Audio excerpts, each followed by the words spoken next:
এভারকেয়ার হাসপাতালের সামনে আছেন সহকর্মী শেখর আজাদ। বেগম জিয়ার স্বাস্থ্য সম্পর্কে জানতে তার সাথে যুক্ত হব। শেখর, আপনি আমাকে শুনতে পাচ্ছেন নিশ্চয়ই? যেমনটি আমরা জানি, বেগম জিয়ার শারীরিক অবস্থা ঠিক আগের মতোই স্থিতিশীল আছে। মেডিকেল বোর্ড কি বলছে, এবং সেই সাথে জানাবেন বেগম জিয়াকে উন্নত চিকিৎসার জন্য দেশের বাহিরে নেয়ার কোনো প্রস্তুতি নেওয়া হয়েছে কিনা।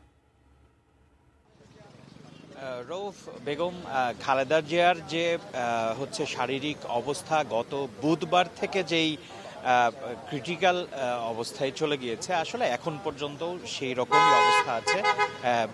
বিএনপির নেতাকর্মী বা ডাক্তারের দিক থেকে এই পর্যন্ত যে কথা আমরা পেয়েছি সেটা হচ্ছে সে অনুযায়ী গত বুধবার থেকে যে ক্রিটিক্যাল সিচুয়েশন, সেই ক্রিটিক্যাল সিচুয়েশনে আছে যেই হচ্ছে বেগম খালেদা জিয়ার চিকিৎসার জন্য যে দেশের বিশেষজ্ঞ টিম, এরপরে আমেরিকার জন হপকিন্স একটা বিশেষজ্ঞ টিম, তারপরে লন্ডন ক্লিনিকের, এবং গতকালকে আপনারা জানেন যে যুক্ত হয়েছে চীনের একটি বিশেষজ্ঞ টিম।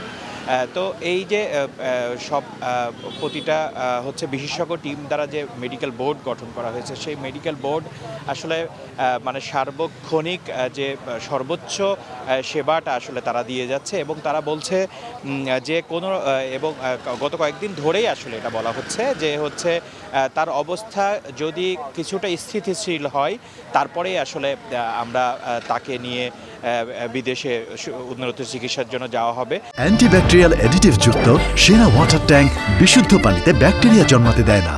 কিন্তু এখন পর্যন্ত আসলে গত যেই শনিবার থেকে যেই কথা বলা হচ্ছে যে বিদেশে যাওয়ার থেকে, গত বুধবার থেকেই বলা হচ্ছে যে বিদেশে নেওয়ার পরিস্থিতি, এখন বেগম জিয়ার যে বর্তমান পরিস্থিতি তাতে আসলে মানে বিদেশে নিয়ে যে উন্নত চিকিৎসার প্রয়োজন, কিন্তু আসলে তাকে যে নিয়ে যাওয়ার সেই কন্ডিশনই এখন তার নেই। সেই কন্ডিশনটা আসলে আজকে এসেও তৈরি হয়নি এখন পর্যন্ত। মানে তার বলা যায় যে তার যেই ক্রিটিক্যাল কন্ডিশন ছিল সেই ক্রিটিক্যাল কন্ডিশনই আছে।